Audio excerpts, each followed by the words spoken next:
Hello friends, कल हमने पढ़ा था स्विंगों की विशेषता। आज हम पढ़ेंगे मनोलैंगिक विकास क्या होता है। इसके प्रतिपादक हैं सिगमंड फ्राइड। सिगमंड फ्राइड की विचारधारा किस पे बेस्ड थी? मनोविश्लेषणवाद विचारधारा थी उनकी।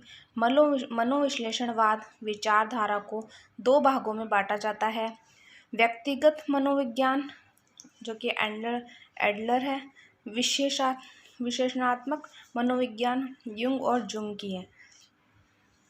ठीक है। सिगमंड फ्राइड ने मनोवैज्ञानिक विकास को 5 अवस्था में बांटा था। इसकी 5 अवस्था है, हम पांचों पढ़ेंगे। ठीक है। फर्स्ट है मुख प्रधान अवस्था। समय है उसका जन्म से 2.5 से 2 वर्ष तक। इस अवस्था में बालक के ध्यान का केंद्र बिंदु उसका मुख होता है। जो बालक है उसका ध्यान कहाँ होता है? मुख होता है।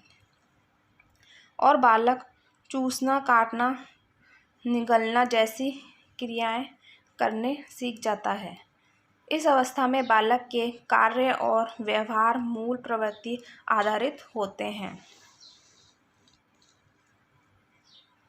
सेकेंड इम्पॉर्टेंट है, जो एग्ज़ाम में आया हुआ है। बालक में लिपिडो ग्रंथि का विकास शुरू हो जाता है।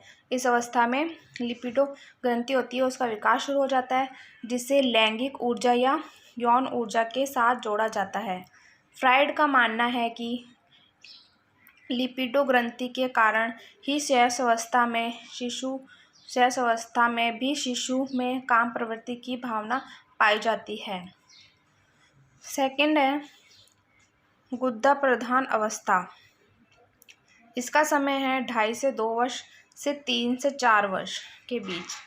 इस अवस्था में बालक का व्यवहार क्रोधी, जिद्दी, चिड़चिड़ा, स्वार्थी आदि प्रवृत्ति का होता है।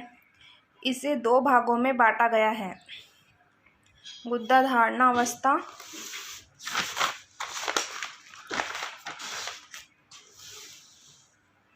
और गुद्दा धारणा अवस्था।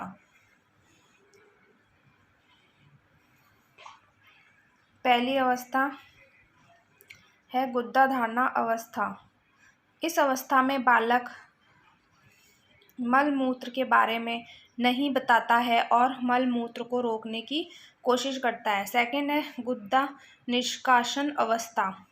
इस अवस्था में बालक मूल मूत्र के बारे में बताना शुरू कर देता है और स्वेच्छा से मूल मूत्र का त्याग करना शुरू कर देता है। थर्ड है लिंग प्रधान अवस्था। समय 4 से 6 वर्ष। इस अवस्था में लड़के में ओडिपस ग्रंथि और लड़की में इलेक्ट्रा ग्रंथि का निर्माण शुरू हो जाता है।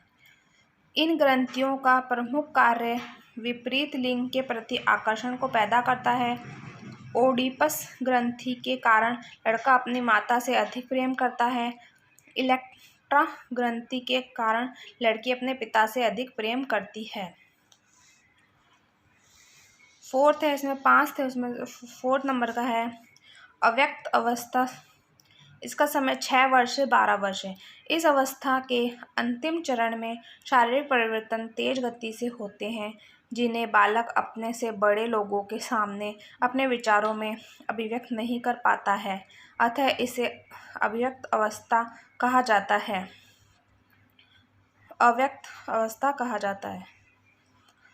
इस अवस्था में काम प्रवृत्ति की भावना में कमी आ जाती है और बालक में सामाजिक सहयोग, नैतिकता आदि सभी सद्गुणों का विकास शुरू हो जाता है। 5th है जननात्मक अवस्था।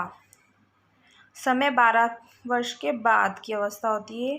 इस अवस्था में बालक में लिपिडो ग्रंथि, ओडिपस ग्रंथि, इलेक्ट्रा ग्रंथि और यौन अंगों का पूर्ण विकास हो जाता है तथा प्रजनन क्षमता भी विकसित हो जाती है। फ्रेंड, आज हमने ये पांचों के बारे में पढ़ लिया है। कल पढ़ेंगे भाषात्मक विकास के बारे में। ये वीडियो यूज़फुल लगी हो तो अपने फ्रेंड्स के साथ शेयर करें, चैनल को सब्सक्राइब करें ताकि डेली अपडेट मिलती रहे। लाइक करें, शेयर करें। Thank you for watching.